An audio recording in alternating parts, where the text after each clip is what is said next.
อ้าวสบายดีพ่อแม่พี่น้องคนเราวเฮาทั่วประเทศเนาะมื้อนี้คำปานเลื่อนเฟซพี่น้องเลื่อนไปทางใดก็เห็นแต่โจรลักเครื่องลักรถจักรของพ่อแม่ประชาชนเออไปปุ้นอยู่เฮือนถึงคันฆ่าคนเสียชีวิตก็มีพี่น้องโจรนี่มันมีลายรูปแบบแปลงกายเป็นตำรวจใส่เครื่องแบบตำรวจมีปืนครอบครองปืนอากาอีกเด้มันมีหลายวิธีเห็ดเนาะตัวนี้เนาะคำปานก็เห็นเนาะก็อดใจบ่ได้คำปานก็เป็นประชาชนคนหนึ่งเนาะที่เห็นสังคมเราเขาเป็นแบบนี้เนาะจะเป็นโจรหลักเครื่องเป็นคนที่ว่าขายยามาก็ดูเดือดบ้านเฮาพวกคอเซ็นเตอร์ก็ไล่ตัวนี้เนาะคำปานก็เป็นประชาชนคนหนึ่งเนาะก็ฝากถึงเจ้าหน้าที่นั่นแหละเฮาจะเฮ็ดจังไดเนาะแก้ปัญหาตัวนี้ถ้าเป็นจังซี่ต่อไปเนี่ยมันโอ้ตายคักจังซี่เนาะการทำมาหากินของประชาชนนี่ก็ลำบากเพื่อกับย่านถ้าเป็นแบบนี้เนาะก่อนจะหารถได้เงินมาซื้อรถก็ว่ามันธรรมดารถนะจนไปลักไปแล้วมันแล้ววับเมื่อตัวบางคนยังติดหนี้ซ้ำยังใจพรซ้ำลักเนาะเงินอยู่เฮือนอยู่ซายเนี่ยเดียวกับปุนจีไปมดจะเป็นไซโคจะเป็นเงินอย่างต่างๆเนาะลักไก่ก็มีลักอย่างก็มีตุเป็ดเดมีเบิดพี่น้องอันตรายเนาะ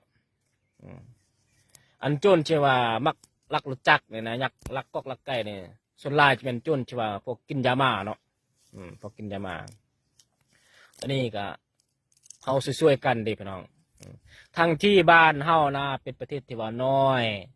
ประชากรที่น้อยธรรมดาจะมีความสุขความสามัคคีจะบ่มีเหตุการณ์แบบนี้เกิดขึ้นผัดดันไปมีเหตุการณ์แบบนี้เกิดขึ้นเหตุจังใดพี่น้องเศรษฐกิจผัดเป็นแบบนี้สังคมผัดมีแบบนี้ขึ้นมาอีกพวกโจรพวกขายยามาพวกคอเซ็นเตอร์อย่างต่างๆอุ้ยดูเดือดเว้ยเฮาเช็ดจังใดพี่น้องบ้านเฮาจะแก้ปัญหาตัวนี้จังใดคันว่าเฮาแก้ปัญหาเศรษฐกิจนี้ได้นี่สกัดกันพวกขายยาบ้านี่ได้นี่ก็สิบ่มีโจรลักจักรลักไก่ลักเครื่องลักของตัวนี้เฮาควรเบิ่งนำกันนี่พี่น้องคันบ่เว้าก็เป็นตาเว้าคันเว้าก็จะบ่ถึกใจผู้อื่นพวกเจ้าลองคิดเบิ่งแม่ถ้ายังปล่อย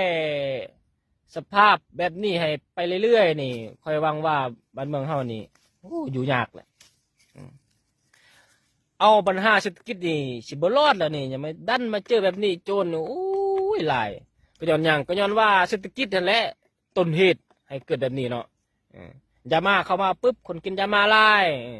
คนขาดแรงงานไล่บ่มีเวียกเฮ็ดก็เลยมีการอยากลักเครื่องลักของเลยพวกนี้พวกเตียวกินยามาเนาะบ่มีเวียกเฮ็ดเด้ความคิดแบบนี้ตัวนี้ก็อันตรายพี่น้องเฮาควรแก้ไขนำกันเด้อพี่น้องเด้อ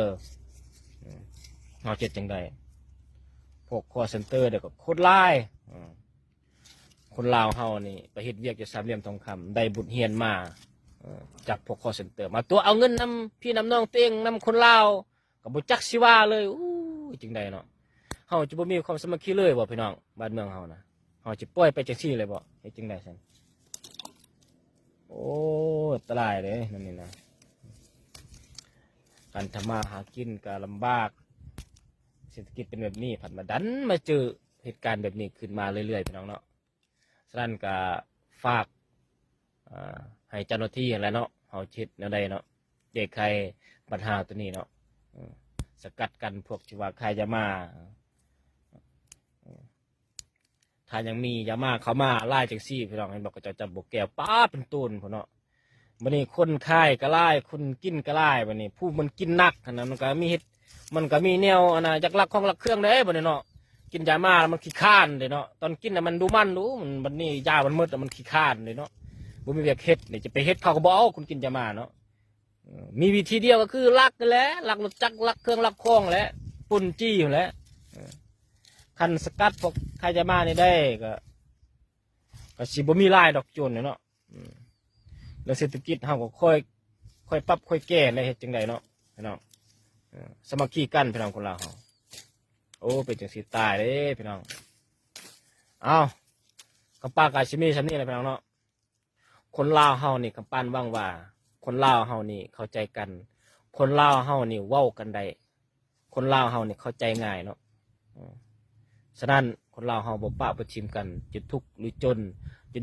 อยู่ในสถานะแบบใดเนาะจะอยู่ต่างประเทศหรือในประเทศเฮาก็ควรปรึกษาเฮาควรช่วยกันแก้ไขปัญหาเศรษฐกิจบ้านเมืองแก้ไขปัญหาสังคมที่มีความบ่สะอาดเปื้อเปื้อนจังซี่พี่น้องเอ้าคำป้านก็จะขอฝากสนิทพี่น้องเนาะคนลาวเฮาฮักแพงกันเด้อ